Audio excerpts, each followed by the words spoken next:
আসসালামু আলাইকুম। ইউনেস্কো এর পূর্ণরূপ কি? এর সদর দপ্তর কোথায় অবস্থিত? এর সদস্য রাষ্ট্র কয়টি? এবং এই ইউনেস্কো এর কাজ কি সব কিছুই থাকছে আজকের এই ভিডিওতে। তো ভিডিওটি না টেনে সম্পূর্ণ দেখুন, তাহলে আপনি এই গুরুত্বপূর্ণ 4টি প্রশ্নের অ্যান্সার এই ভিডিওতে পাবেন। তো এগুলোই বারবার চাকরি পরীক্ষায় আসে, এগুলোই বিভিন্ন পরীক্ষায় আসে, তো আপনাকে অবশ্যই এই প্রশ্নগুলোর উত্তর জানতে হবে। তো চলুন কথা না বাড়িয়ে শুরু করি। তার আগে বলে নেই, আপনি যদি আমার চ্যানেলে নতুন হয়ে থাকেন তাহলে অবশ্যই চ্যানেলটিকে সাবস্ক্রাইব করুন, আর অলরেডি সাবস্ক্রাইব করে রাখলে আপনাকে অসংখ্য ধন্যবাদ।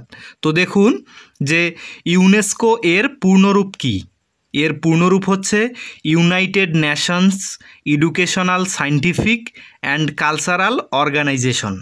এর বাংলাটা হচ্ছে যে জাতিসংঘ শিক্ষা বিজ্ঞান এবং সংস্কৃতি সংস্থা। তারপরে দেখুন এর সদর দপ্তর কোথায় অবস্থিত। এর সদর দপ্তর প্যারিস, ফ্রান্স, মানে ফ্রান্সের প্যারিসে অবস্থিত। তারপরের প্রশ্ন, এর সদস্য রাষ্ট্র কয়টি?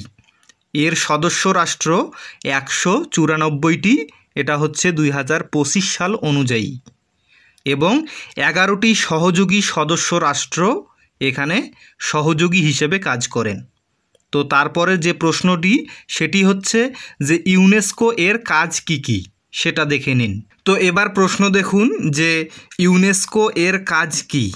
মনে রাখবেন, ইউনেস্কোর কাজ হচ্ছে শিক্ষা প্রসার করা, বিজ্ঞান ও প্রযুক্তিতে সহায়তা, সংস্কৃতি সংরক্ষণ, তথ্য ও যোগাযোগের স্বাধীনতা, আন্তর্জাতিক শান্তি ও সহযোগিতা বৃদ্ধি।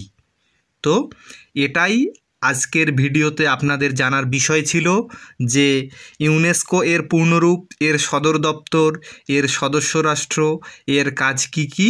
তো সবই আপনারা জানলেন। তো ভিডিওটি এখানেই শেষ করছি। ধন্যবাদ।